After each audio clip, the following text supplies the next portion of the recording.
welcome to my channel. Oke guys, terima kasih untuk memilih video ini. Dan saya senang sekali buat teman-teman yang selalu mensupport dan mendukung saya. Dan untuk mereka yang baru pertama kali nonton video ini, jangan lupa subscribe ya, untuk like video ini. Oke, saya ingin menceritakan bahwa saya sudah ada di Kalimantan Timur, di kota Samarinda. Dan kurang lebih dalam beberapa waktu yang lalu, saya mengikuti perkuliahan di Makassar. Selama kurang lebih 2 minggu 5 hari saya di Makassar. Dalam kegiatan saya selama di Makassar, saya merasa bahwa waktu saya sangat padat sekali, singkat sekali, karena kami harus kuliah jam 9 pagi sampai jam 5 sore. Jadi banyak waktu yang habis. Waktu malam yang ada itu pun kami harus untuk mengerjakan tugas.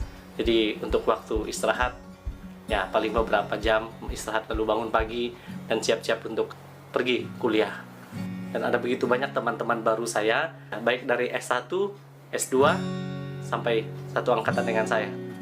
Saya juga baru pertama kali naik yang namanya beca.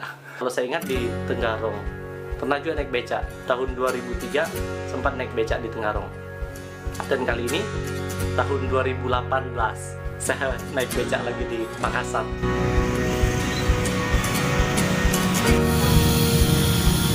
Sore ini naik beca sebagai Lamon ya. Ini rasanya naik beca. Kita yang di belakang.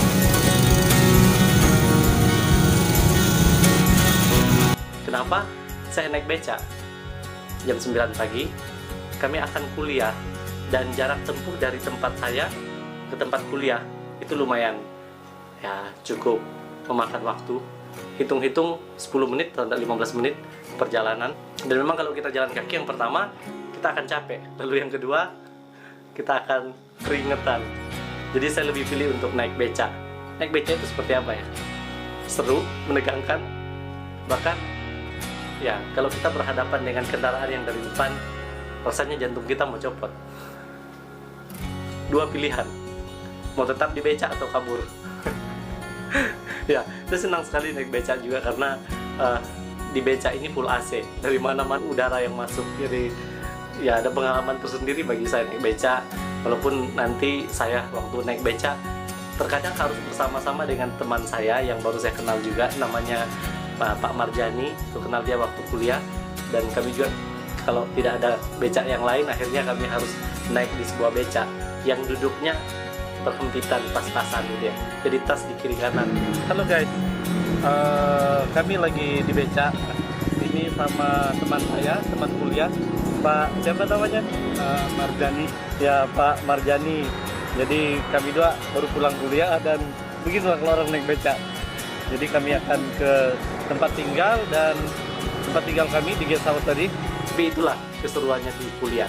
Kemudian saya juga baru tahu ternyata di sana ada yang namanya bentor. Nah, Anda tahu kan? Nah, bentor itu adalah becak motor. Becak yang sudah dimodif dan motor yang digunakan di situ. Ya walaupun bentor, becak motor, KT motornya juga sudah mati gitu ya. Tapi yang penting bisa dorong itu becak. Ya seru juga naik itu. Ya menegangkan, apalagi laju kadang dibawa. Apalagi kalau pas kena polisi tidur, pasti kita terjungkit naik ke atas.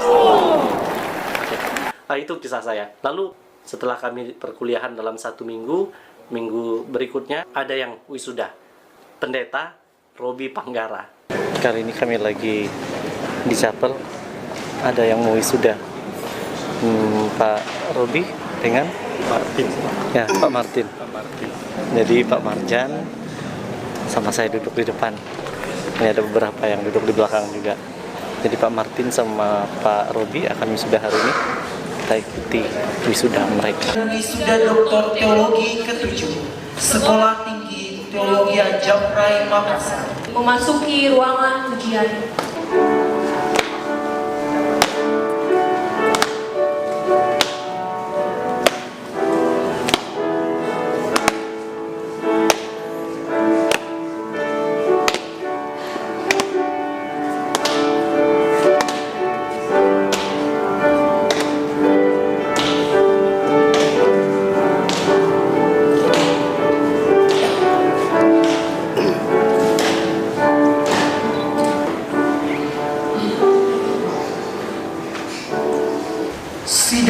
pemeriksaan terbuka ujian promosi dan wisuda doktor teologi ke-7 Sekolah Tinggi Teologi Japrai dibuka oleh Ketua Sidang. Pada kedua promovitus, silakan untuk tempat.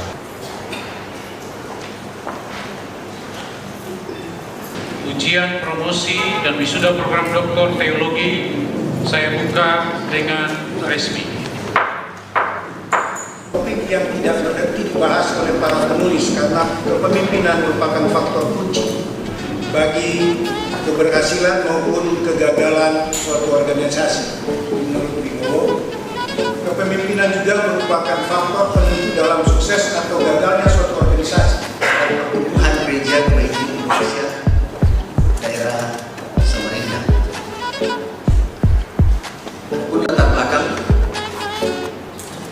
ada pernyataan dari Mayor yang secara tegas menyatakan, saya yakin kita tengah mengalami krisis dalam pelayanan pimpin remaja pemuda yang sedang melayani yang pemuda SMA, SMP dan juga mahasiswa yang terlibat dalam pelayanan. Terima kasih Pak.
Kami baru mengikuti wisudanya.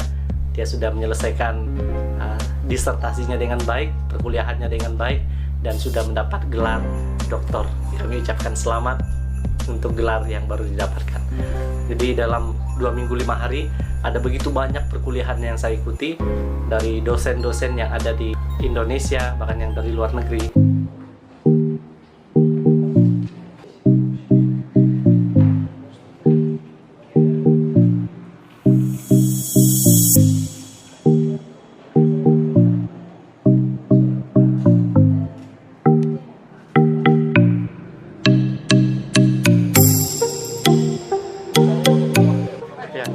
Kelas dan semua mau pulang, jadi foto sama Bapak.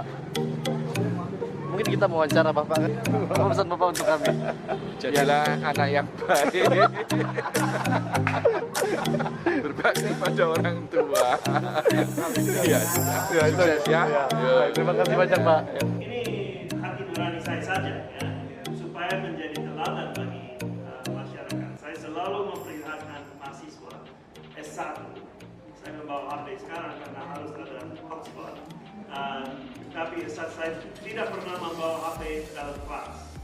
Dan saya mengatakan kepada mereka, saya mau mementingkan saudara-saudari sebagai menghargai waktu ini. Jadi kalau saya lihat HP-mu, saya akan ambil. Ya, jangan mengganggu teman dengan hati. Jadi kita bisa pakai ini pasti ada kelebihan, tapi kita tidak mau dipimpin oleh dikuasai oleh informasi. Kami tadi baru selesai ngajar. Mungkin ada yang Bapak mau sampaikan tentang pelajaran yang Bapak sampaikan ini?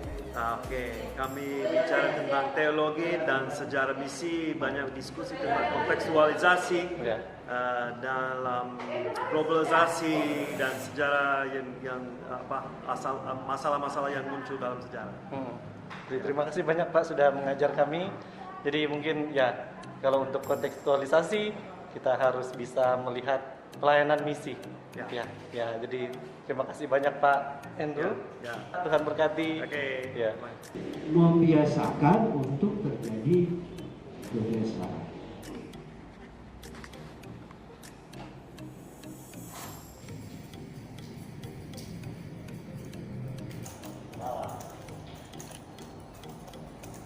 Maka tugas kita adalah mendekatkan keduanya.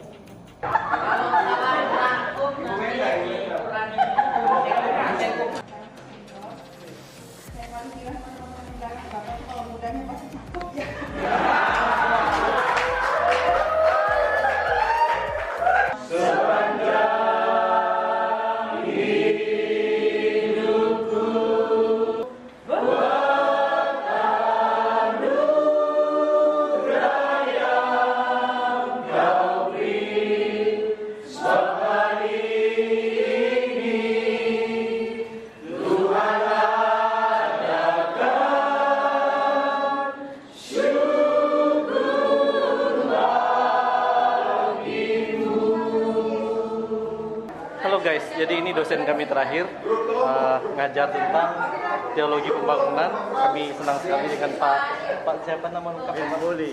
Ya, Wimpoli, dan kami sudah selesai mata kuliah ini. Pak Wimpoli banyak kasih arahan untuk kita tentang teologi pembangunan. Dan mungkin kami boleh tahu Pak Wimpoli berasal dari mana? Dari Rote. Dari Rote, ya dari Rote. Jadi Pak Wimpoli asli orang Rote ya. Senang sekali ketemu dengan Pak Wimpoli semester pertama ini dan langsung dapat mata kuliah yang sangat bagus sekali. Terima kasih banyak Pak Wim. Mungkin ada pesan untuk kami? Lanjutkan. Lanjutkan, Pak. Terima kasih banyak, Pak. Tuhan berkati. Ya, tentunya banyak hal yang kami dapatkan dalam perkuliahan ini. Kurang lebih 39 orang. Dan memang dosen yang sampai heran, wow banyak sekali mahasiswa.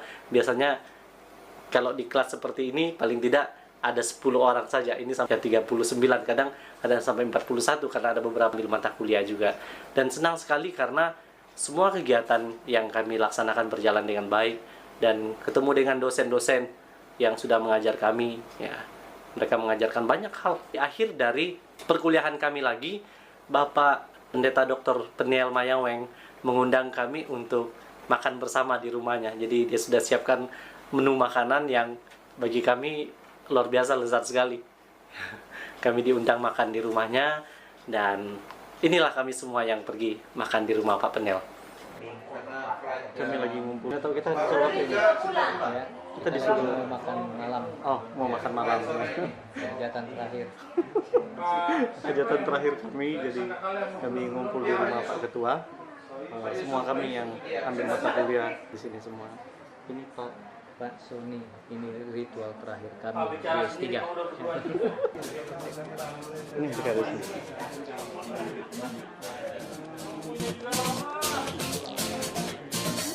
Mantap.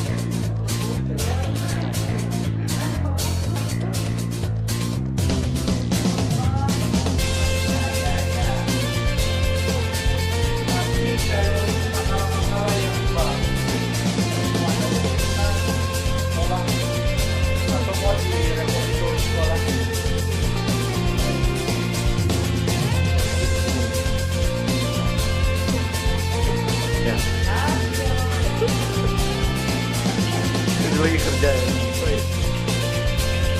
Nah, ini kedua nih.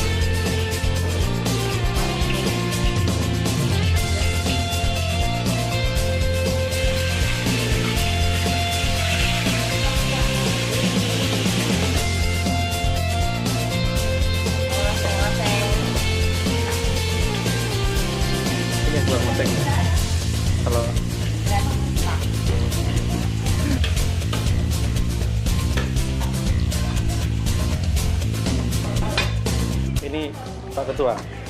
Jadi ada pesan untuk kami? Tetap semangat untuk belajar, selesaikan semua tugas, dan melayani dengan setia.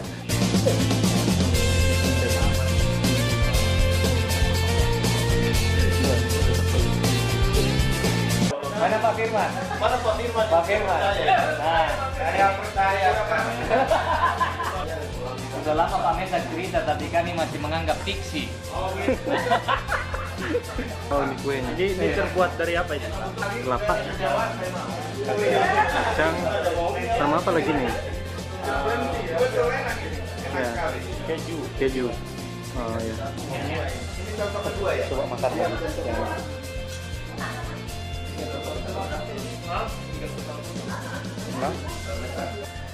Ini sudah tradisi, pasti ada satu hari di mana kita bersekutu bersama, walaupun setiap hari sudah bersekutu di ruang kuliah, tapi itu persekutuan akademik. Kalau ini ya persekutuan umat, saudara-saudara di dalam Tuhan. Dan malam hari ini kita datang di sini hanya untuk makan saja.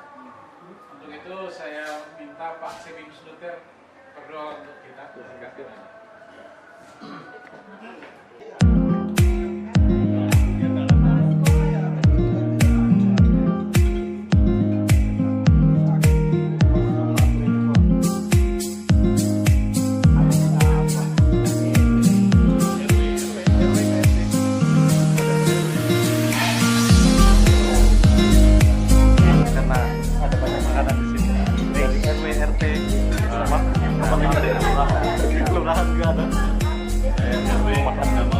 Kami merasa bahwa Pak Benel sudah menyediakan yang terbaik ya, dan banyak hal yang Pak Benel sampaikan tentang perkuliahan, dan kami juga merasa bahwa kebersamaan seperti ini yang kami cari, apalagi kita mahasiswa ya.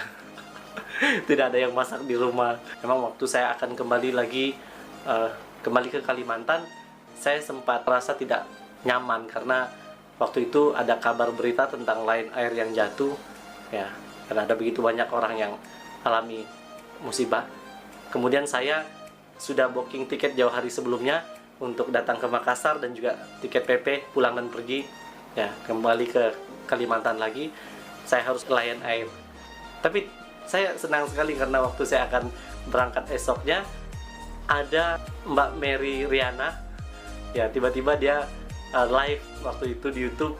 Saya senang sekali karena waktu saya lihat, wah, Mbak Mary live di YouTube. Itu baru pertama kali Mbak Mary live di YouTube. Dan waktu itu saya juga bagi pengalaman bahwa saya akan naik Lion Air besok, Mbak. Semoga baik aja. Dan Mbak Mary juga menyampaikan bahwa ya segala sesuatu pasti baik gitu ya. Kita biar lebih waspada lagi. Jadi ini ada beberapa yang bilang besok naik Lion Air juga baik-baik aja. Iya, pasti. Saya yakin sebenarnya ini juga bukan kesalahan yang disengaja ya, dalam arti pasti mereka juga semua juga pasti berusaha untuk benar-benar melakukan yang terbaik lah dari segi dan mengurangi kelalaian dari segi safety. Dan ya bersyukur karena dalam perjalanan saya dari Makassar dan tiba ke Kalimantan berjalan dengan baik. Terima kasih Mbak Mary. Dan akhirnya setelah semua kegiatan berjalan dengan baik, saya kembali menjalani kegiatan normal di Samarinda, dan semua kegiatan-kegiatan yang berjalan juga normal seperti biasa lagi. Tapi tugas-tugas yang diberikan dosen kepada kami harus kami kerjakan, dan ya memang perkuliahan ini hanya membutuhkan waktu 2 minggu saja, 2 minggu setengah, tetapi tugasnya yang banyak sekali. Dan inilah sedikit tentang perjalanan saya ke Makassar. Selanjutnya saya juga mungkin akan kembali tahun depan 2019. Tapi untuk teman-teman yang sudah menonton video ini, saya minta dukungan kita semua untuk like dan subscribe channel saya. Yang belum mensubscribe, silahkan buat komen di bawah. Untuk teman-teman yang mungkin punya pengalaman yang sama dengan saya, yang tahu tentang kota Makassar, saya merasa bahwa banyak sekali tempat yang saya ingin jelajahi di Makassar, tapi yang ada di channel saya hanya beberapa tempat saja yang saya sempat lihat di sana. Dan kalau ada teman-teman yang tahu lagi banyak tempat di Makassar, silahkan buat komen di bawah dong. Terima kasih banyak guys. God bless.